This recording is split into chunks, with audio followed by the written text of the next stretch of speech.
Welcome to Surya's TV good evening news. చట్టవిరుద్ధంగా పనిచేస్తున్న పోలీసులకి ఇదే చెబుతున్నాను. పోలీసుల మీద ప్రైవేట్ కేసులు పెడతాం. విధులను దాటి వ్యవహరిస్తున్న పోలీసులకి ఉద్యోగాలు పోవడం ఖాయం. Chandrababu Naidu red book writer Nara Lokesh దీనికి మూల్యం చెల్లించే తప్పదు. అంబటి రాంబాబు, గుంటూరు జిల్లా, వైఎస్ఆర్సీపీ. ఎవరైతే తన డ్యూటీస్ లో అధికంగా ప్రవర్తిస్తారో, బియాండ్ ది డ్యూటీస్, పోలీస్ వ్యవస్థలో వారు అరెస్ట్ చేయవచ్చు, లేదా విచారణకు పిలవచ్చు, లేదా నోటీస్ ఇవ్వచ్చు తప్ప లాఠీ పెట్టి కొట్టడం కానీ, చిత్రహింసలు గురి చేయటం కానీ భారత రాజ్యాంగంలో సిఆర్పిసిలో తప్పిది. పోలీసుల మీద ప్రైవేట్ కేసులు కూడా పెట్టేటటువంటి అవకాశం ఉంది. ఇంతకు ముందు అనేక సందర్భాల్లో ప్రైవేట్ కేసులు పెట్టి పోలీసులు ఉద్యోగాలు కూడా ఊడగొట్టినటువంటి సందర్భాలు ఉన్నాయి. నిరూపణ అయితే అని గుర్తుపెట్టుకోవాలి మనం చేస్తున్నాం. ఈ విధంగా బియాండ్ ది డ్యూటీస్ పోలీసులు ప్రవర్తన చేస్తున్నారని చెప్పడానికి ఇది ఒక ఉదాహరణ. ఇది ఒకటే కాదు, మీకు మరొకటి కూడా చెప్తా. విజయవాడలోనే గౌతమ్ రెడ్డి గారి మీద 307 వేశారు. సరే, 307 కరెక్టా తప్ప, that is the different matter. ఇంట్లోకి ఎలా ప్రవేశించారు? రాత్రిపూట కిచెన్ డోర్లు తీసి పోలీసులు ప్రవేశించారు. సీసీ కెమెరాల్లో ఫుటేజ్ మీరు చూసి ఉంటారు అందరూ కూడా. అంతేకాదు, ఆమె పేరేంటి, మన ఎక్యూజ్డ్ మనకు అప్పిరెడ్డి గారు, సుధారాణి పట్టుకొచ్చి కొట్టి 5 రోజులు పెట్టుకుని తర్వాత కోర్టులో ప్రొడ్యూస్ చేస్తే before magistrate she has given a complaint ఇచ్చింది. అలాగే కడపలో రవీంద్ర, ఆయన కూడా బిఫోర్ ది మేజిస్ట్రేట్ నన్ను కొట్టారని ఇచ్చారు. అంటే పెద్ద ఎత్తున ఈ రాష్ట్రంలో వైఎస్ఆర్సీపీకి సంబంధించినటువంటి నాయకుల్ని, సోషల్ మీడియా యాక్టివిస్టుల్ని రోడ్డును తీర్చిదిద్దామని తూర్పు నియోజకవర్గం ఎమ్మెల్యే గద్దె రామ్మోహన్ అన్నారు. మంగళవారం స్థానికుల అధికారులతో సమావేశం నిర్వహించారు. టవర్ లైన్ రోడ్డు అనేది విజయవాడకు మణిహారం లాంటిది. 2014-19 సంవత్సరంలో నారా చంద్రబాబు నాయుడు గారు ముఖ్యమంత్రి ఉన్నప్పుడు ఆయన యొక్క సహకారంతో ఆ రోజు తెలుగుదేశం పార్టీ ప్రజాప్రతినిధులందరూ కూడా ఒకే నిర్ణయంతో టవర్ లైన్ రోడ్డు ఏర్పాటు చేయాలని చెప్పి ఆలోచన చేసిందే మొదలు సుమారు 17 కోట్లతో చాలా వరకు దాన్ని పూర్తి చేయడం జరిగింది. ఇవాళ ఆ రోడ్డు పడిన తర్వాత అనేకమైన కాలనీలకి ఒక స్పేస్ వచ్చినట్టు, ఒక చక్కటి విశాలమైన గాలి పీల్చినంత ఆనందంగా ఉంది. ఎందుకంటే ఈ రోడ్డు రావటం వల్ల అన్ని కాలనీలకి రహదారి ఏర్పడటం, కాలనీలన్నీ కూడా ఆ రోడ్డుకి ఎక్స్పోజ్ అవటం, అది ఒక బ్రహ్మాండమైన రోడ్డుగా తీర్చిదిద్దబడింది. దానికి మన న్యాక్ కళ్యాణ మండపం దగ్గర ఒక ముక్క మాత్రం ఇంకా మిగిలి ఉంది. దానికి కాశీ గారు వాళ్ళ ల్యాండ్, విలువైన ల్యాండ్, సుమారు 100 కోట్ల రూపాయలు విలువ గల ల్యాండ్ ఆ రోడ్డు కింద పోతుంది. కాబట్టి వాళ్ళు అడిగే న్యాయబద్ధమైన ఆ బాండ్, టీడీఆర్ బాండ్లు ఇచ్చే విధానంలో వాళ్ళు కొన్ని సూచనలు ఇస్తున్నారు. ఇవాళ మేము కూర్చొని డిస్కస్ చేయడం జరిగింది. మళ్ళీ 2 రోజుల్లో మున్సిపల్ సిటీ ప్లానర్ గారు కూడా వచ్చి ఒకసారి కూర్చుని తర్వాత కమిషనర్ గారి ముందు పెట్టి దీనికి ఒక పరిష్కారాన్ని తీసుకురావాలని చెప్పి ఆలోచన చేయడానికి ఇవాళ మేమందరం కూడా కూర్చోవడం జరిగింది. మరి ల్యాండ్ ఓనర్స్ కూడా సానుకూలంగా వాళ్ళకున్న మినిమం డిమాండ్స్ని నెరవేర్చమని రిక్వెస్ట్ చేస్తూ ఉన్నారు. అదే మేము ప్రభుత్వం దృష్టికి కూడా తీసుకువెళ్ళి దాన్ని ఎట్టి పరిస్థితుల్లో వాళ్ళకి ఇబ్బంది లేకుండా చేసి, ఇటు ప్రభుత్వానికి కూడా ఇబ్బంది లేకుండా చేసి ఆ రోడ్డును ఓపెన్ చేయాలనే సంకల్పంతో మేము ముందుకు వెళ్తున్నాం. ఖచ్చితంగా ఆ సంకల్పం నెరవేరుద్దని నారా చంద్రబాబు నాయుడు గారు మరలా ముఖ్యమంత్రిగా వచ్చారు కాబట్టి ఆ సంకల్పం నెరవేర్చి ఆ రోడ్డుని త్రూ చేయాలని చెప్పి ఆలోచనతో ఇవాళ ఈ సమావేశం ఏర్పాటు చేసుకోవడం జరిగింది. టెక్నాలజీ ఉపయోగించి వేలిముద్ర ఆధారంగా 48 గంటల్లో దొంగలు పట్టుకున్న నందిగామ పోలీసులు. నందిగామ పోలీస్ స్టేషన్ పరిధిలో ఉత్తరవరం అనే గ్రామంలో ఒక ఏహెచ్పి అంటే పగలు దొంగతనం జరిగింది.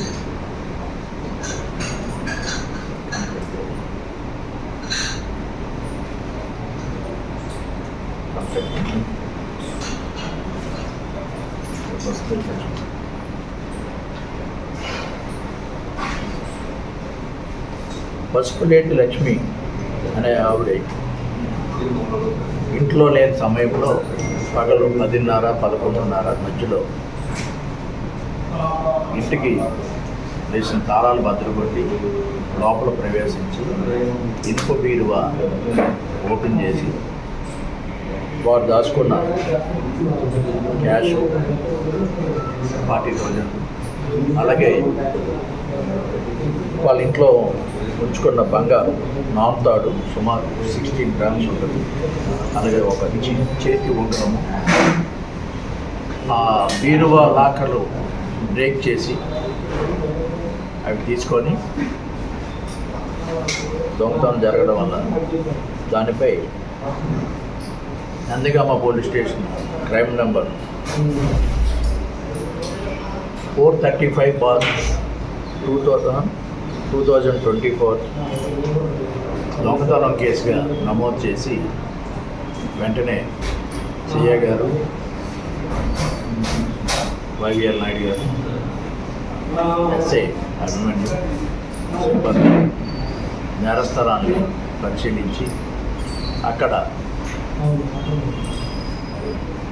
దొంగతనం చేసిన విధానంలో అక్కడికి రాబడిన సమాచారం, రెండోది అక్కడ ఉన్న ఫింగర్ ప్రింట్స్ అంటే టెక్నికల్ వాల్యూస్.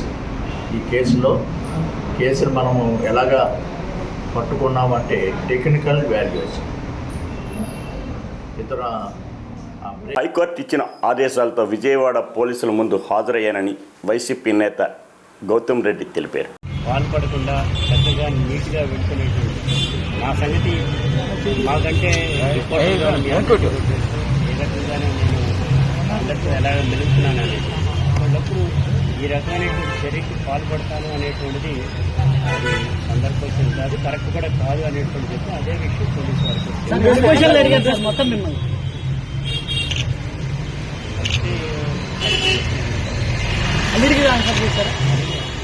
ఇప్పుడు ఏ తప్పు చేయకపోతే ముందస్తు బెయిల్కి హైకోర్టులో ముందస్తు బెయిల్ వేయాల్సిన అవసరం ఎందుకు వచ్చింది?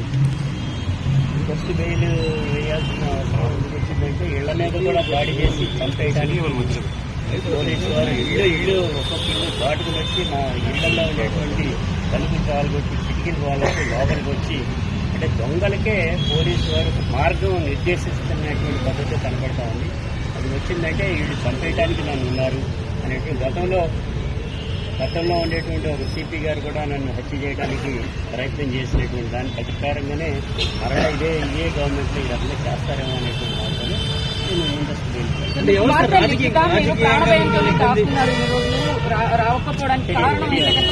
తెలియదమ్మా. సార్, రాజకీయంగా ఇప్పుడు ఎవరైనా మీ వెనకాల ఎవరిలో మీకు అనుమానం లేదు? అనుమానం అనేది నేను తప్పుకు మాత్రం జరిగే పరిస్థితుల్లో నేను నా కోర్టు కేసు వల్ల ఇప్పుడు ఎవరి మీద అనేది కాదు. ఇది నా మీద పెట్టినటువంటి కేసు టీడీపీ గవర్నమెంట్ అది గతంలో కూడా పెట్టారు. అది కూడా ఇది అనేటువంటి ల్యాండ్ కబ్జా చేసుకోవడానికి కూడా కొన్ని నేను పూర్తిగా అవన్నీ కరెక్ట్ కాదు. పూర్తి స్థాయిలో వివరణ ఈ కేసు ఒక కొలిక్కి వచ్చిన తర్వాత ఈచ్ అండ్ ఎవ్రీ పేపర్ నేను ఇవ్వగలను. బ్రాహ్మణ సంఘాలు, ఐక్య సంఘాలు అన్నీ కలిసికట్టుగా 20 మంది వాళ్ళందరూ నా ఇంటికి వచ్చి నిజ నిర్ధారణ కమిటీ అని మొత్తం అన్ని తీసుకుని మీ అందరి దృష్టికి తీసుకొచ్చారు. మళ్ళీ మీరు అడగటం సరైన కాదు. అది ఇంకేమైనా అయితే కనుక అది ఎవరైతే చెప్పారో ఆ బ్రాహ్మణ సంఘాలకు సంబంధించి నా ప్రాపర్టీ ఇదని అది చెప్పారో ఎందుకు చెప్పారో వాళ్ళని అడగని చెప్తాను. నేను అంత వివరం చెప్పా. కోర్టులో ఉన్నదాన్ని నేను బయట పెట్టాను. నేను అడ్వకేట్గా నేను కొంచెం నాకున్న పరిధులు ఉన్నాయి, దాన్ని దృష్టిలో పెట్టుకుని మాత్రం. సీనియర్ జర్నలిస్టులపై పోలీసుల ముసుగులో దాడులు చేయడం దారుణమని ఏపీ ఎంపీఏ రాష్ట్ర అధ్యక్షుడు వీర్ల శ్రీరామ్ యాదవ్ అన్నారు. గత 4 రోజుల క్రితం పోలీసుల ముసుగులో జరిగిన దాడిని కుటుంబ సభ్యులను భయభ్రాంతులు చేస్తూ పోలీసులు అని మేము భావిస్తున్నాం. అది ఏది ఎవరైంది విషయం పోలీసులు తేల్చాల్సిన అవసరం ఉంది. దాని ముందు పర్యావరణంగా వాళ్ళు పనిచేస్తున్న ఛానల్ స్టేట్ హీరోగా ఉన్న కృష్ణ గారికి సంబంధం లేకుండా, వారికి ఏ రకమైన ప్రమేయం లేకుండా పెరమలూరు శాసనసభ్యులు బోడే ప్రసాద్ గారి మీద ఆ ఛానల్లో టెలికాస్ట్ అయిన వాస్తవాలు ఎలా ఉన్నా ముందు ఏపీ ఇన్ఛార్జిగా ఉన్న వ్యక్తికే తెలియకుండా వార్త టెలికాస్ట్ కావడం పట్ల మేమైతే జర్నలిస్ట్ సంఘం ఆర్గనైజేషన్ అధిష్ఠంతో కూడా తీవ్ర దిగ్భ్రాంతి వ్యక్తం చేస్తున్నాం. ఈ రకమైన తప్పుడు విధానాలు ఎవరమ్మో అవలంబించినా కూడా అది చర్య తీసుకోవాల్సిన అవసరం పోలీసు వర్గాల మీద సాగినటువంటి కూడా ఉందని చేస్తూ ముందు తప్పనిసరిగా ఆ ఛానల్ ఎలా ఆ న్యూస్ టెలికాస్ట్ ఏ రకంగా జరిగింది, దాని ప్రమేయం ఉన్న వ్యక్తుల్ని ఇమీడియట్లీ పోలీస్ శాఖ గుర్తించి వాళ్ళు అరెస్ట్ చేసి చేయవలసిందిగా ముందు విజ్ఞప్తి చేస్తూ, తర్వాత పోలీసులు ఎవరో అనుకుని ఒక వ్యక్తి మీద, ఒక సామాన్య వ్యక్తి మీద మేము దాడి చేశాము, పొరపాటు అయిన విధంగా దాదాపు ఒక గంట సేపు కుటుంబ సభ్యులు భయపాత్రకు గురి చేసి ఒక పాత్రికేయ మిత్రులు, ఒక ఆంధ్రప్రదేశ్ న్యూస్ ఛానల్ ఇన్ఛార్జి ఉన్న వ్యక్తి మీద అకారణంగా దాడి చేసి ప్రజల తిరుగుబాటు వల్ల అతని మీద సాయి చెప్పిన విధానం అత్యంత బాధాకర విషయం. దీని మీద తక్షణం ఉన్నతాధికారులు, పోలీసు అధికారులు ఆ వీడియోస్ అన్ని కూడా మా మిత్రులు కృష్ణ గారికి ఉన్నాయి. వాటి మీద తగు చర్యలు తీసుకుని తగు కేసులు కట్టి ఆ వ్యక్తి మీద తగు చర్యలు తీసుకోవాల్సిందిగా కోరుతున్నాం. ఇది ఇలా ఉండగా ఇంత దమనకాలు చేసి ఒక తప్పుడు వీడియోని శాసనసభ్యులకు ప్రత్యేకంగా రిలీజ్ చేయడమే కాకుండా వారి మీద దమనకాండ, కుటుంబ సభ్యులు భయపాత్రకు గురి చేసి ఆ ప్రాంతవాసులను ఇబ్బంది పెట్టే విధంగా దమనకాండ చేశారు. దాన్ని మీద కూడా చర్య తీసుకొని చాలా ఘోరమైన. పెనుమలూరు ఎమ్మెల్యే బోడే ప్రసాద్పై వచ్చిన స్థల కబ్జా ఆరోపణలపై ఆయన తొలిసారి స్పందించారు. కేసులు పెట్టాం, పెడితే వచ్చంటారు, నేనంట ఖండిస్తే ఆయన మళ్ళీ తిరిగి వేస్తాడంట. అంటే బురద మొహం తల్లి మనం తుడుచుకుంటే నేను లేదు, బురద పడలేదని చెప్పేసి ఆయన వేస్తాడంట. నేను ఒకటే చెప్పా, నేను ఖండించను. నువ్వు ఏదైతే ఆరోపణలు చేశావో, నువ్వు స్వచ్ఛందంగా నీవు ఏ ఛానల్ అయితే పెట్టావో ఆ ఛానల్లో కాదు బోడే ప్రసాద్ ఇవన్నీ మీకు అందిన సమాచారం లోపమో లేకపోతే నువ్వు భ్రమపడి వేసావు అని నువ్వు చెప్తే నేనైతే ఖండం చేయను అని చెప్పి వాళ్ళ మీద క్రిమినల్ కేసులు రిజిస్టర్ చేయడం జరిగింది. ఎవడైనా సరే నేను ఉడత ఊపులకి బెదిరిపోను. నేను చెప్తా ఉన్నా, ఎవడో పనికి మాలినాడు ఏదో ఒక దాంట్లో ఏదో బోడే ప్రసాద్ కన్ను పడితే భూ కబ్జా అంట. ఒరే ఎదవల్లారా, 1 సెంటు భూమి నేను ఎక్కడైనా కబ్జా చేసినట్టు లేకపోతే నేను ఏదైనా దౌర్జన్యం చేసినట్టు చూపించమని చెప్పి మీ అందరి ద్వారా నేను కోరుతా ఉన్నా. ఇలాంటి పనికిమాలిన రాతలు, ఇలాంటి పనికిమాలిన పోస్టులు ఇవన్నీ కూడా చూస్తే నేను భయపడే వ్యక్తిని కాదు. అంతకన్నా రెట్టింపు ఉత్సాహంతో ప్రజల్లోకి వెళ్లి మీ అన్ని కుట్రలు కూడా తిరిగి కొట్టడానికి సిద్ధంగా ఉంటానని సందర్భంగా తెలియజేస్తా ఉన్నా. నేను సంపాదన కోసమే పనిచేస్తే ఇంత సమయం రాజకీయాల్లో గడపను. కనీసం వ్యాపారం చూసుకోవడానికి నెలకో 2 నెలలకో కూడా నా సైట్కి వెళ్ళలేని పరిస్థితుల్లో నేను పనిచేస్తా ఉన్నా. అలాంటి దాన్ని మరి ఇలాంటి పిచ్చి పిచ్చి కారు కూతలు ఎవడైనా కోసినా దాని మీద చట్టపరంగా చర్యలు తీసుకుంటాం. వాడి గురించి ఎవడైతే నా మీద అసత్య ప్రచారాలు చేసి ప్రసారాలు చేశారో వాళ్ళ మూలాలన్నీ కూడా భోపాల్లో ఉన్నాయని చెప్పేసి వాళ్ళ యాజమాన్యానికి కూడా తెలియచేయడం జరిగింది. ఈ ఛానల్ ఏదైతే ఉందో కనీసం దానికి పర్మిషన్ కూడా లేదని చెప్పారు. ఐఎన్పిఆర్ కమిషనర్ తోటి నిన్న మాట్లాడి వాళ్ళ మీద కూడా కంప్లైంట్ పెట్టడం జరిగింది. పెనమలూరులో, ఉయ్యూరులో కూడా క్రిమినల్ కేసులు రిజిస్టర్ చేయడం జరిగింది. ఇవన్నీ ఎందుకు చెప్తా ఉన్నానంటే, ఒక మనిషి మీద నిరాధారమైన ఆరోపణలు చేయడం కరెక్ట్ కాదు. నేను ఇదే కంకిపాడులో ఆ పేరు చెప్పడానికి కూడా నేను ఆ వ్యక్తికి గౌరవం లేదు.